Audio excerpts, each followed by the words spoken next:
Hello and welcome to this week's Just the Tip. My name is Corey with Me and Potatoes Organizing, and today I want to talk to you about an example of the one in, one out rule. You've probably heard about this. It's just anytime you bring something into the house, the goal would be to then get rid of something, or maybe that something is something you're replacing that's kind of old, or maybe needs to be donated, or it's not the right size or color or whatever. So I just wanted to give you an example of the one in, one out rule for me recently.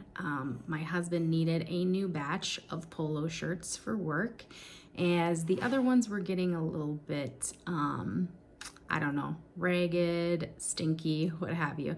So we ended up ordering shirts that he knows he likes and the size he likes, which is important, right?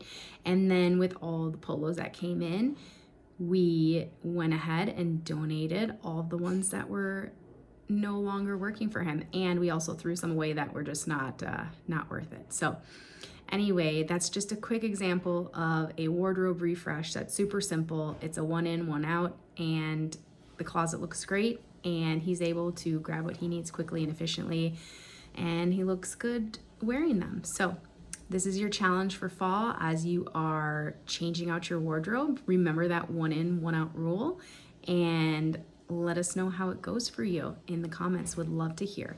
And hope you're enjoying fall. It is my favorite time of year, and we shall see you next week for another This Week's Just the Tip.